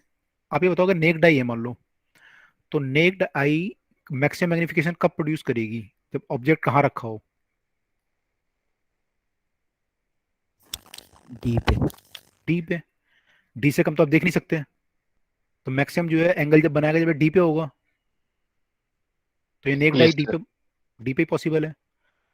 और मान लो माइक्रोस्कोप भी डी पे बनाए, तो आप कंपेयर कर सकते हो कि भाई नेक्ड आई कितना बना सकती थी मैक्सिमम, जो उसके लिए पॉसिबल था अगर मैं ऑब्जेक्ट को आगे पीछे करता, और माइक्रोस्कोप जो मुझे दिखा रही है वो कितने एंगल पे दिखा रही है, उन दोनों को मैं कंपेयर कर रहा था वहाँ पे, है ना। तो ऐसे हम कंपेयर कर रहे थे वहाँ पे। यहाँ पे हम लोग कंपेयर करेंगे कि इन्फिनिटी पे ऑब्जेक्ट रखा हुआ है, उसको आप देख रहे हो तो कितना एंगल बना रही है आपकी आंख पे, और जब आप इसके थ्रू देख रहे हो, टेलीस्कोप के थ्रू, तो कितना एंगल बन रहा है। तो यहाँ पे हम इन्फिनिटी पे कंपेयर कर रहे हैं, क्योंकि ऑब्जेक्ट को आप डी पे तो ला नहीं सकते भाई, आप चांद को जाके 25 सेंटीमीटर की दूरी पे थोड़ी देखोगे जाके कि मैं 25 सेंटीमीटर देखता हूँ कितना दिखता है, तो इन्फिनिटी से दिखेगा आपको। तो ये इसका होता है। ठीक है, अब इसमें हम देखते हैं कि फॉर्मूले क्या क्या बनेंगे इनमें मैग्निफिकेशन के। तो पहले डायग्राम देखते हैं। ऑब्जेक्टिव का एपरेचर बड़ा है, आपने देखा होगा टेलीस्कोप, हमने देखा ना, ऐसे ऐसे दिखती होगी, ऐसे दिखती है टेलीस्कोप टाइप।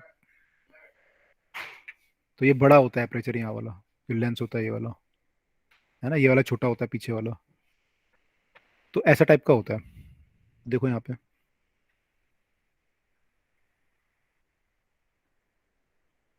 ये ऑब्जेक्टिव है,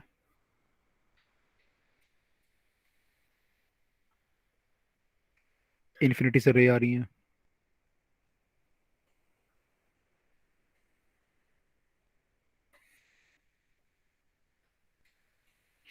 ये एंगल मान लो आपकी आई पे अल्फा बना रही है, ठीक है।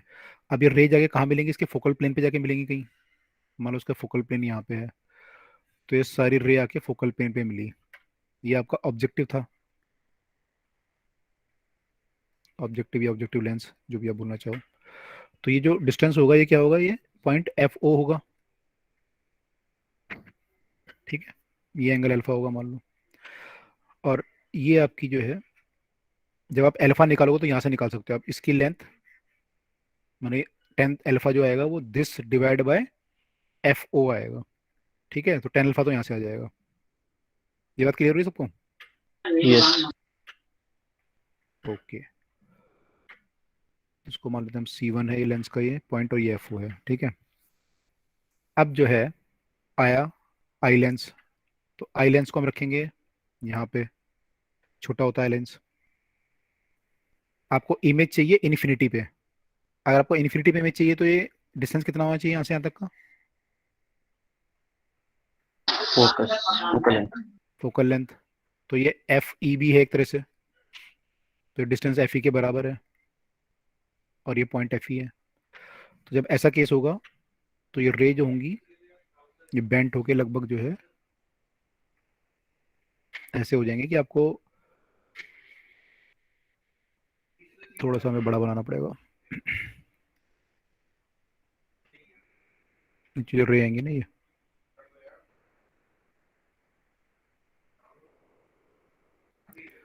लेंस पे गिरनी चाहिए। वेट अ सेकंड, वो ये डायग्राम में प्रैक्टिस करनी पड़ती है इसमें।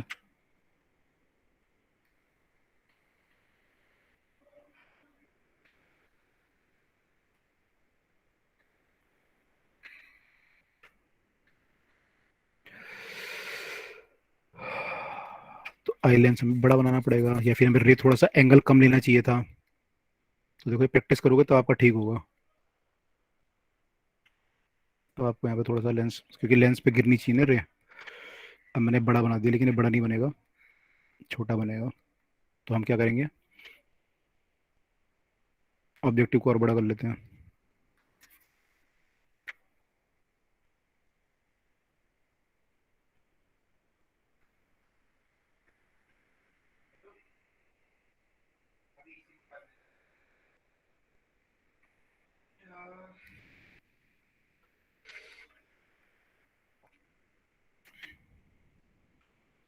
ठीक है, अब ये रे यहाँ पे गिरेंगी जब, तो बेंट होकर ऐसे हो जाएंगे कि पैरेलल आती हुई दिखाई देंगी आपको यहाँ से, मैंने ऐसे जाएगी मान लो, ये आपको पैरेलल इन्फिनिटी से आती हुई दिखाई देंगी ऐसे।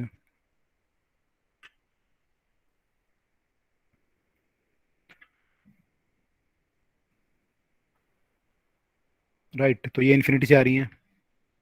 अब अगर ये इन्फिनिटी से आ यस। रही हैं तो, है ना, ये इन्फिनिटी से आ रही है हमारी। अब ऐसी आप एक रे यहाँ पे बना सकते हो जो यहाँ से आ रही होगी, ठीक है। तो ये एंगल जो है क्या होगा, बीटा मान लो। तो अगर ये बीटा है तो आपका जो मैग्निफिकेशन आएगा that is 10 beta by 10 alpha. 10 beta क्या होगा, 10 बीटा होगा ए डैश बी डैश, वैसे बीटा बाय अल्फा होगा, उसको फिर हम 10 बीटा बाय 10 अल्फा लिखेंगे। ए डैश बी डैश हो गया डिवाइडेड बाय, क्या लिख सकता हूँ मैं इसको, एफ ई, और इसको लिख सकता हूँ A dash B dash divided by F O. इतना क्लियर हुआ सबको? यस। ओके, तो क्या आया formula finally, F O by F E, F O by F E, है ना। साइन वन के साथ अगर रखोगे तो ये एक्चुअली डिस्टेंस नेगेटिव ले लेते हैं ये वाला, कई बार तो यहाँ माइनस साइन भी लगा रहता है, तो फॉर्मूले में यहाँ पे कई बार माइनस लिख देते हैं। लेकिन अगर आप मैग्नीट्यूड की बात करोगे तो इसका मैग्नीट्यूड जो होगा वो F O by F E होगा। This is the magnification in case of, कौन सा एडजस्टमेंट है ये,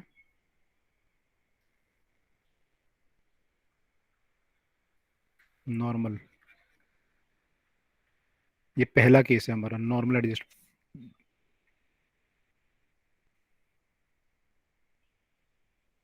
ठीक है, क्लियर हुआ? Yes, sir. Yes sir. Okay, इस केस में अगर मैं आपसे बोलूं लेंथ ऑफ द टेलीस्कोप, तो क्या लिखोगे?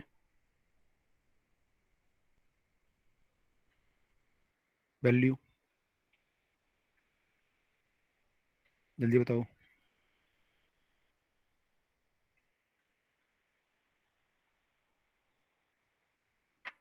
F naught plus FT. Very good, F O plus F E, इन दोनों का सम जो होगा that is the length of the telescope. तो इसमें इजी है बहुत फॉर्मूला ना, M equal to F O by F E, and ये F O plus F E. Clear सबको? Yes. Yes sir. Okay, next case है जब इमेज आपकी लीस्ट डिस्टेंस ऑफ विजन पे बने।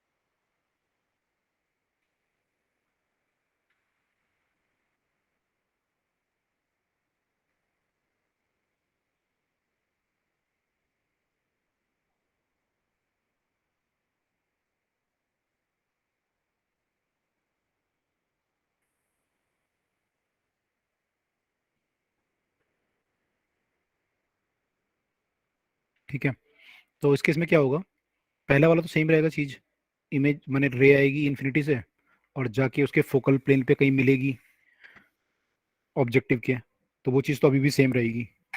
बस अब की बार जो वो पॉइंट होगा वो उसके फोकस पे नहीं होगा, एफ ई के।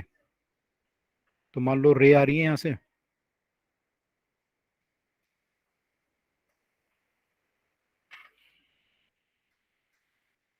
अब क्यू एंगल कम ले लेते हैं, तो मान लो रे आई आके इसके फोकल प्लेन पे कहीं मिल गई,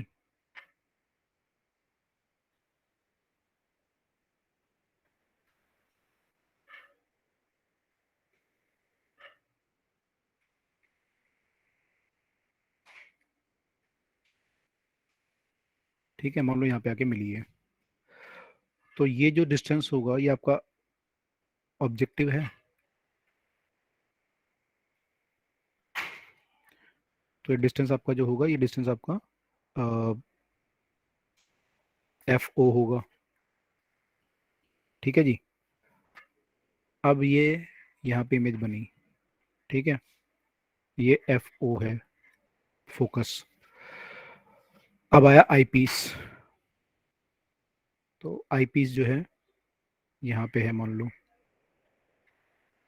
तो आई पीस का फोकस कहाँ होगा, यहाँ होगा, क्योंकि मैग्नीफाइड इमेज बनानी है, तो मैग्नीफाइड इमेज बनाने के लिए जो ये इमेज, ये जो ऑब्जेक्ट है ये इसके फोकस और पोल के बीच में होना चाहिए, फोकस और सॉरी ऑप्टिक सेंटर के बीच में।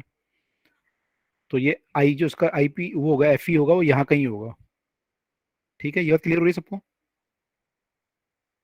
एक बार और बता दीजिए। लेंस में जब आपको एनलार्ज इमेज चाहिए होती है तो ये ऑप्टिक सेंटर और ये फोकस है मान लो, तो ऑब्जेक्ट को यहाँ रखना होता है, तब आपकी एनलार्ज इमेज बनती है। तो मैं कह रहा हूँ कि इस Yes. केस में ये जो लेंस है ये आपका आई पीस है, तो जो ऑब्जेक्ट है इसके लिए ये ऑब्जेक्ट होगा। अब ये इसकी इमेज बनाएगा कहीं, तो एनलार्ज इमेज बनाएगा ना, तो मैग्नीफाइंग कब करेगा इसकी Yes, इमेज, sir. जब फोकस यहाँ कहीं पीछे हो। यहाँ नहीं हो सकता ना फोकस, अगर यहाँ होगा फिर तो गड़बड़ हो जाएगा, Yes, sir. है ना, फिर तो कुछ और ही बन जाएगा। तो ये केस है। अच्छा, अब इमेज बनी डी पे, तो इमेज बनी डी पे 25 सेंटीमीटर पे, तो इमेज डी पे बनी, तो ये रे आके गिरी यहाँ पे, ये भी गिरी, तब क्या सारी रे यहाँ पे गिरी लेंस पे ही, तो ये रे जो आएंगी फिर ये बेंट होंगी यहाँ से,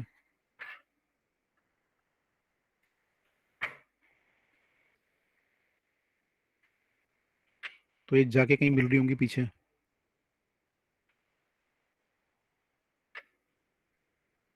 अब जहाँ पे आपको मिला ना वहाँ मिला दो जाके, तो यहाँ कहीं मिल रही होंगी, है ना। तो यहाँ पे इमेज बनेगी फाइनली। तो अगर ये ए डैश बी डैश था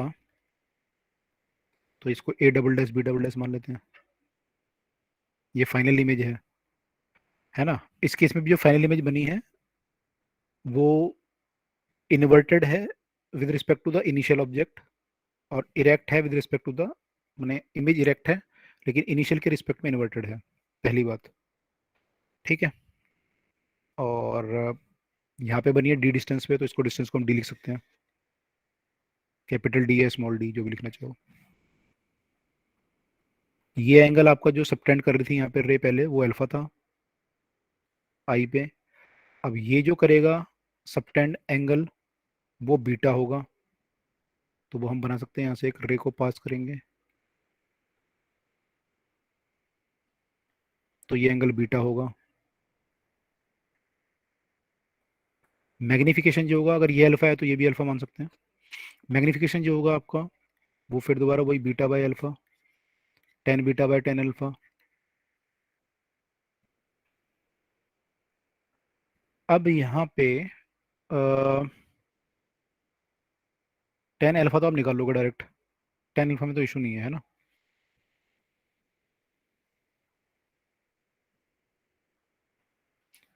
टेन अल्फा जो होगा वो क्या हो जाएगा आपका, A dash B dash divided by F O, small F O लिख देते हैं ना। ठीक है, ये तो किसी को डाउट नहीं है, ये तो निकाल सकते हैं हम लोग। Yes sir. ओके, अब टेन बीटा क्या होगा,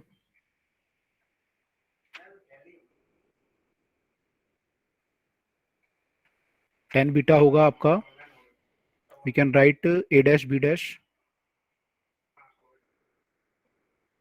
divided by this distance from the eye, we can write ui ue, 10 beta ये होगा, राइट।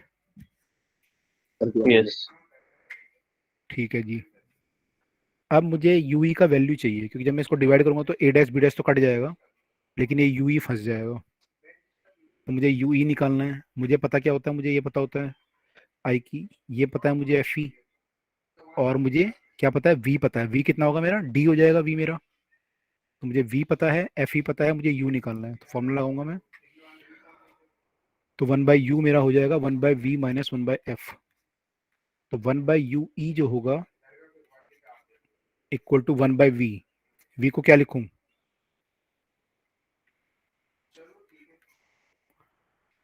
v को क्या लिखूं, d लिखूं, v को क्या लिखूं यहाँ पे, d या माइनस d,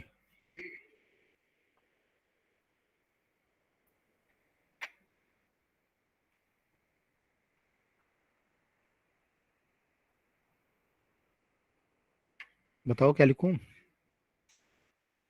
यहाँ पे ऑब्जेक्ट है, यहाँ पे इमेज है d पे, ये ue है, क्या लिखूं सर, माइनस डी आएगा, है ना, माइनस डी आएगा। तो ue जो है ये आया माइनस डी, यहाँ पे कोई डाउट तो नहीं है। तो 1/ue जो मेरा आया वो आया माइनस 1/d माइनस 1/fe। मुझे चाहिए था माइनस 1/ue वैसे, क्योंकि यहाँ माइनस ue चाहिए आपको, है ना, तो देखेंगे अभी। अच्छा, अब मैग्निफिकेशन मेरा आ गया, 10 बीटा बाय 10 अल्फा पुट कर देते हैं वैल्यू दोनों की। 10 बीटा मेरा बन गया ये ए डैश बी डैश, जो कटी जाने हैं, लिख दो चलो, by minus ue divide by A dash B dash by किसका फोकल लेंथ आ रहा था, ऑब्जेक्टिव का, F O by minus ue। Minus 1/ue का वैल्यू पुट करोगे तो F O divided by minus 1/ue का वैल्यू जाएगा प्लस 1/d प्लस 1/fe। ये बात क्लियर हो रही है सबको, यस है ना, ये मैंने यहाँ से पुट कर दिया।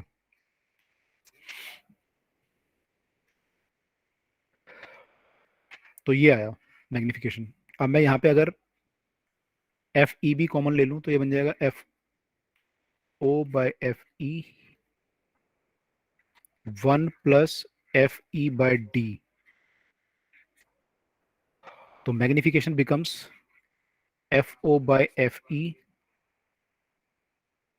मैं साइन पे नहीं जा रहा, अदरवाइज यहाँ पे माइनस साइन आता है बाहर, लिख लेते हैं चलो, क्योंकि जब UE वगैरह पुट करोगे ना तो माइनस आएगा, वो आ भी रहा था यहाँ पे, into 1 plus FE by D, ये आ रहा है आपका कुल मिला के, है ना।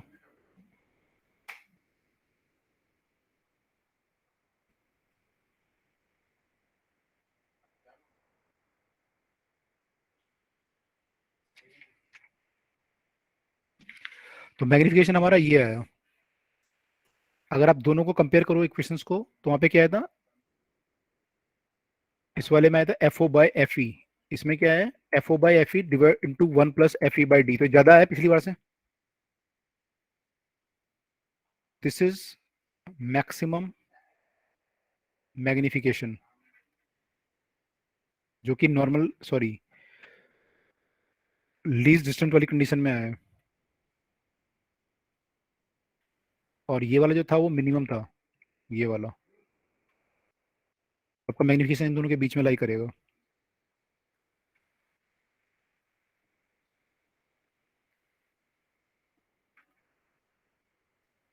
जो कि नॉर्मल कंडीशन में आया था, लाई आई आपकी लीस्ट स्ट्रेंथ थी, ये मैक्सिमम है।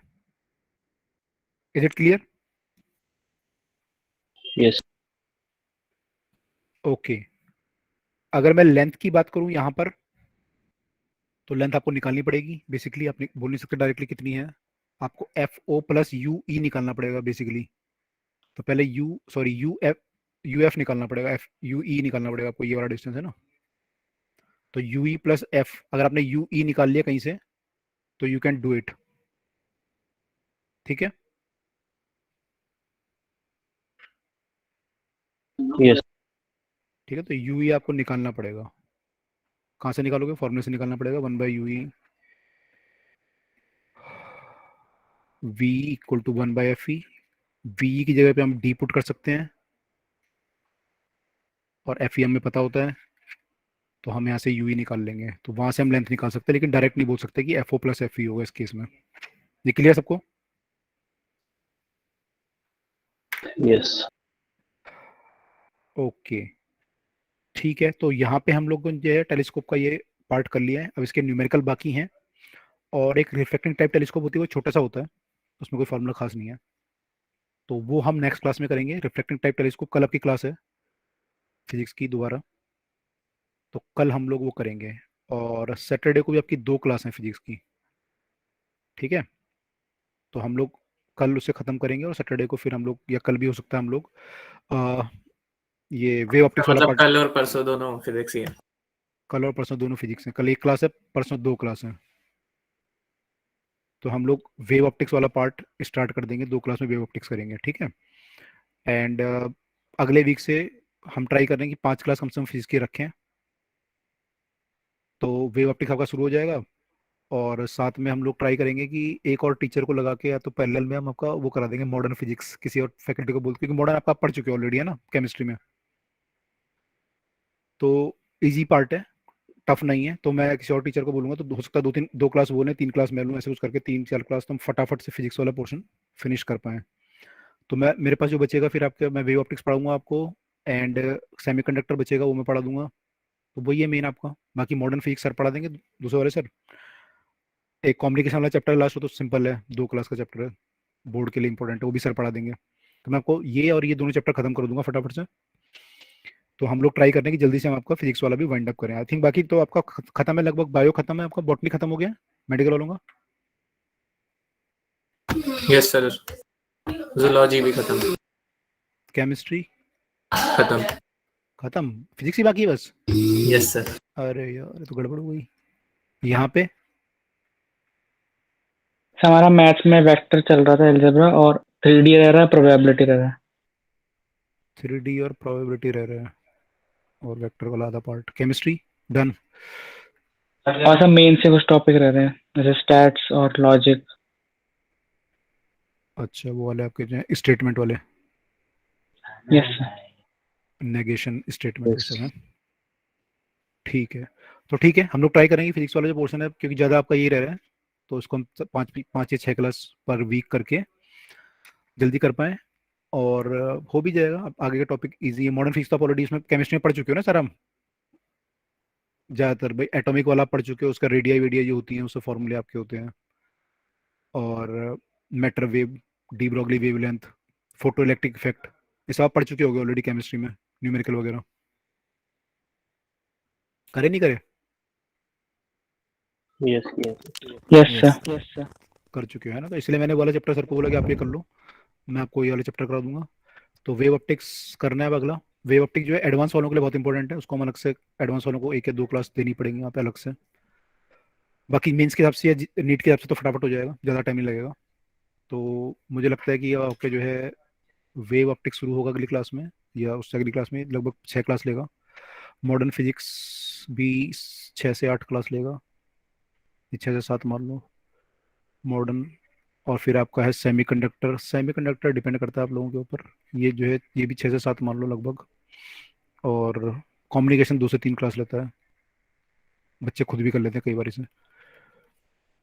तो लगभग हमारा जो है अब ये मान के चलो 20 से और कितना हो गया, 14 और 8 22 और 3 25 क्लास का काम है। तो अगर हम लगभग 5 से 6 क्लास पर वीक देते हैं तो हम 4 वीक में खत्म कर देंगे इसे, ठीक है? Yes. Sir. तो अब कुछ हफ्ते तक बिल्कुल सब लोग फिजिक्स के लिए वो जाओ रेडी, फिजिक्स करो फटाफट। मैक्स सर ये तो एक्सपेक्टेड ही था। एक्सपेक्टेड था। यस सर, क्योंकि बाकी में हो चुका है ना। अच्छा, एक्चुअली मैंने तो ट्राई किया था कि आपको मैंने हर चीज़ का क्वेश्चन ढंग से कराऊं, रुक के कराऊं, आराम से कराऊं, तो इसमें शायद हो सकता है टाइम लग गया हमें। नहीं सर सही है सर हो तो गया ढंग से कम से कम।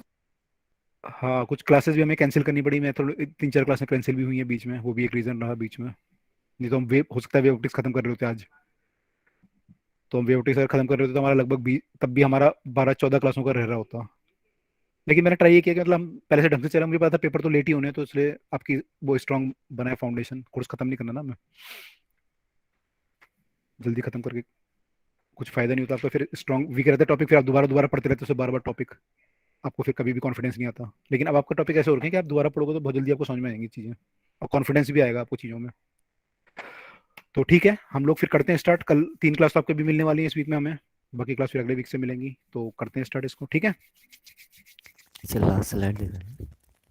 क्या बोल रहे Yes. हैं? सर पिछली स्लाइड इसकी। पिछली स्लाइड दिखा दूंगा? अच्छा, कौन सी, ये वाली? Yes sir. ओके, ठीक है, तो यहाँ पे हम लोग बाकी लोग लीव कर सकते हैं। गुड नाइट, जिनको डाउट है या कुछ और पूछना है Good इसमें night, तो good night. Good done night. Sir.